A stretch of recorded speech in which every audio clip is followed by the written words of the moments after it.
Qual foi o jeito mais engraçado que um advogado ou réu estragou um processo judicial? História 1. Não sou advogado. Eu estava sendo questionado como possível jurado em um caso de danos pessoais. 8 pessoas já estavam sentadas porque já tinham respondido, e o advogado do reclamante me fez a mesma pergunta que tinha feito a todos os outros e a resposta deles tinha sido: sim, é lógico. A pergunta dele foi: você acha que uma pessoa tem o direito de ser indenizada por ter se machucado? Minha resposta, provavelmente mais alta e mais lenta do que o necessário, foi: não, se ele se machucou porque estava fazendo algo estúpido. Eu mudei a opinião de todo o júri, incluindo os que já estavam sentados. Eles fizeram um acordo fora do tribunal em 10 minutos, por uma quantia muito menor do que estavam pedindo. História 2. Meu professor era advogado. Trabalhou nos dois lados da lei e diz que a coisa mais engraçada que acontece no tribunal é quando alguém tenta representar a si mesmo. Ele disse que eles nunca sabem o que estão fazendo e geralmente estragam tudo sozinhos. Além disso, o advogado é um direito gratuito. Edição: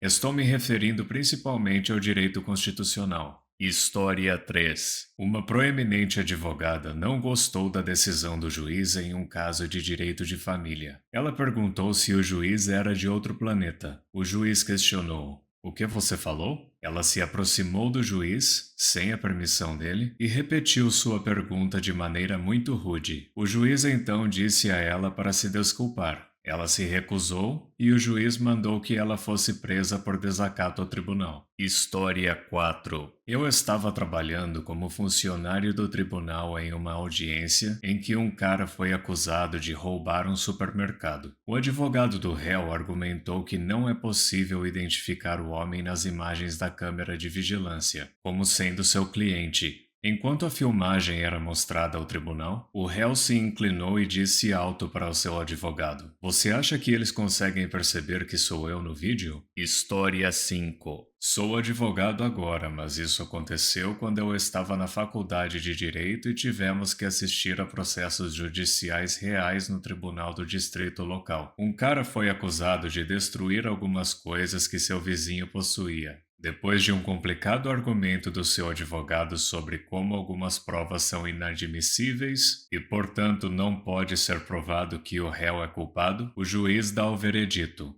concorda com os advogados e o absolve. O réu se levanta, caminha em direção ao juiz como se fosse apertar sua mão e diz: obrigado, meritíssimo. Nunca mais farei isso. O promotor então diz, quase brincando: vamos recorrer. História 6. Uma advogada de defesa estava entregando sua declaração final ao júri. Em sua frase final, ela disse: senhoras e senhores do júri, peço-lhes que considerem meu cliente culpado. Houve um momento de silêncio e então ela disse: inocente! Eu quis dizer inocente!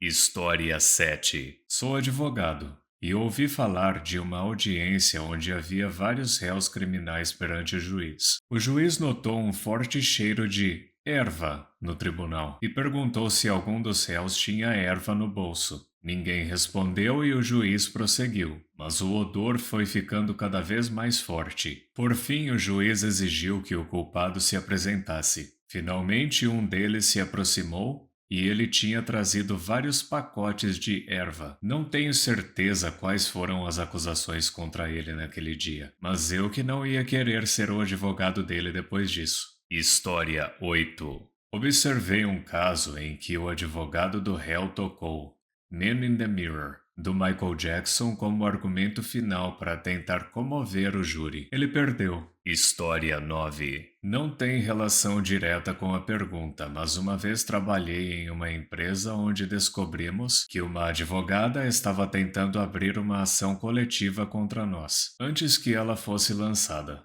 Ficamos sabendo disso porque essa advogada tentou enviar um e-mail para um cliente dela, mas acidentalmente enviou para a gente, com todos os detalhes da ação coletiva. História 10. Fui o réu, não o advogado, num processo civil em que o condenado me acusou de violar uma regra que determina que uma casa não pode ter mais de 2 festas em um mês. A principal testemunha admitiu no depoimento que 1. A regra foi implementada especificamente em resposta a uma reclamação contra mim. 2. A regra não estava escrita no Código do Condado. 3. A regra não foi incluída na minha carta de advertência nem na minha citação. 4. O condado não esperava aplicar esta regra a qualquer outro residente no futuro. O juiz declarou a regra nula e sem efeito. História 11. Meu pai é advogado e sempre nos contava uma história quando era perguntado sobre algo engraçado que tinha acontecido no tribunal. Ele conta muito melhor do que eu, mas eu vou tentar. Um cara estava supostamente quebrando uma parede com uma marreta, com outras pessoas para invadir uma propriedade privada. Os policiais chegaram e ele foi o único a ser pego. Alguns meses depois, esse cara está no tribunal. Aparentemente, um policial diz algo sobre como o réu foi o único preso, mas havia outros 2 homens que fugiram a pé que não puderam ser presos. O cliente do meu pai ficou todo feliz e imediatamente disse ao juiz: "Isso é mentira.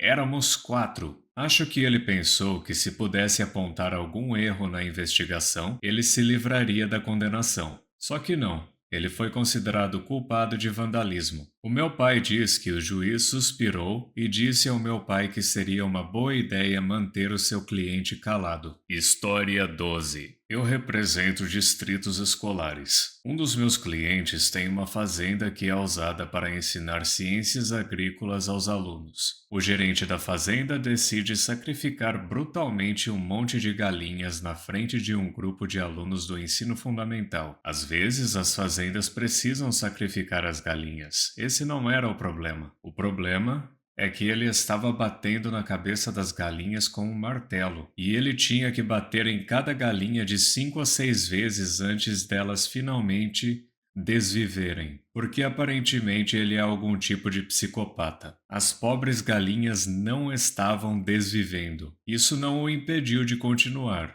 Se alguma delas não desvivesse com as marteladas, ele simplesmente jogava a galinha no chão agonizando e passava para a próxima. Mas as galinhas estavam todas num estado deplorável. Batiam as asas e corriam em círculo no chão, ou andavam mancando ou gritando de maneira terrível. Uma das crianças gravou e, meu Deus, foi horrível de assistir. Então eu recomendei que o distrito escolar o demitisse imediatamente. Ele processou o distrito por discriminação de gênero. História 13. Não é o meu caso, mas ainda é a minha história favorita. Eu estava sentado no tribunal esperando minha vez, e esse caso em específico era sobre jogar lixo na rua. O policial disse que viu o réu jogar pela janela a embalagem transparente de um pacote de chiclete. O cara decidiu recusar o direito a um advogado e defender a si mesmo. A namorada depõe e o policial já tinha testemunhado. O réu pergunta: "Eu joguei uma embalagem de chiclete pela janela?" Ela responde: "Não,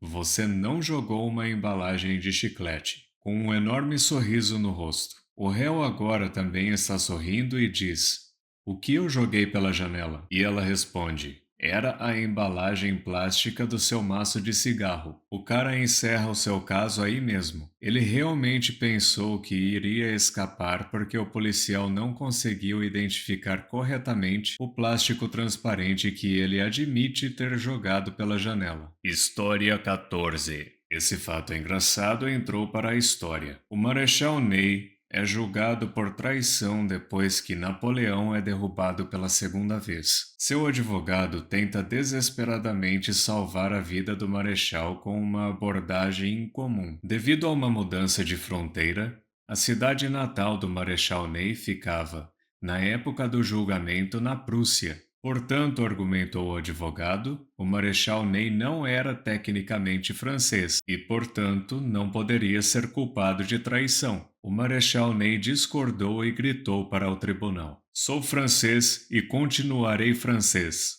Ele foi posteriormente considerado culpado e condenado à execução. A história fica ainda mais interessante com as últimas palavras do Marechal. Ele pediu e recebeu permissão para liderar seu próprio pelotão de execução. Suas últimas palavras para eles foram: Soldados, quando eu der a ordem de atirar, atirem direto no meu coração. Aguardem a ordem. Será a última para vocês. Discordo da minha condenação. Lutei 100 batalhas pela França e nenhuma contra ela. Soldados, fogo. História 15. Uma história curta. O juiz se recusou de participar de um processo criminal, afirmando publicamente que conhecia o réu e que ele era um filho da mãe e culpado pra caramba. História 16. Meu irmão fazia parte de um júri na época do MySpace. Uma mulher foi atropelada por um carro quando tinha uma neblina. Ela estava processando por uma lesão nas costas. No último dia do julgamento, perguntaram se ela tinha uma conta no MySpace e trouxeram cópias das suas postagens para o júri ver. Acho que todos os perfis eram públicos naquela época.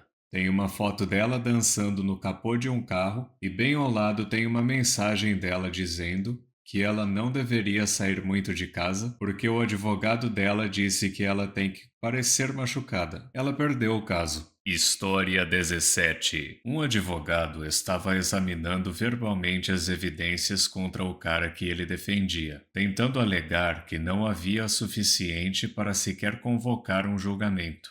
Até aí tudo bem, mas ele disse: Acredito que um juiz mais experiente não teria deixado este julgamento avançar, não sabendo que o juiz com quem ele está falando era quem tinha dado autorização para transferir o julgamento para este tribunal. O juiz imediatamente o repreendeu de forma bastante rígida. História 18. Certa vez assisti a argumentos orais no Tribunal de Apelações do Segundo Circuito no ZUA. É praticamente o grande momento. Observei um advogado argumentar que sua cliente recebeu o que é conhecido como assistência jurídica ineficaz de um advogado, no julgamento do qual ela estava apelando. O advogado, entretanto, não estava fazendo um bom trabalho durante as alegações orais. Então, a certo ponto, um dos juízes do painel se inclina para a frente e pergunta: Advogado, o senhor está atualmente prestando assistência jurídica ineficaz? Muito obrigado por assistir.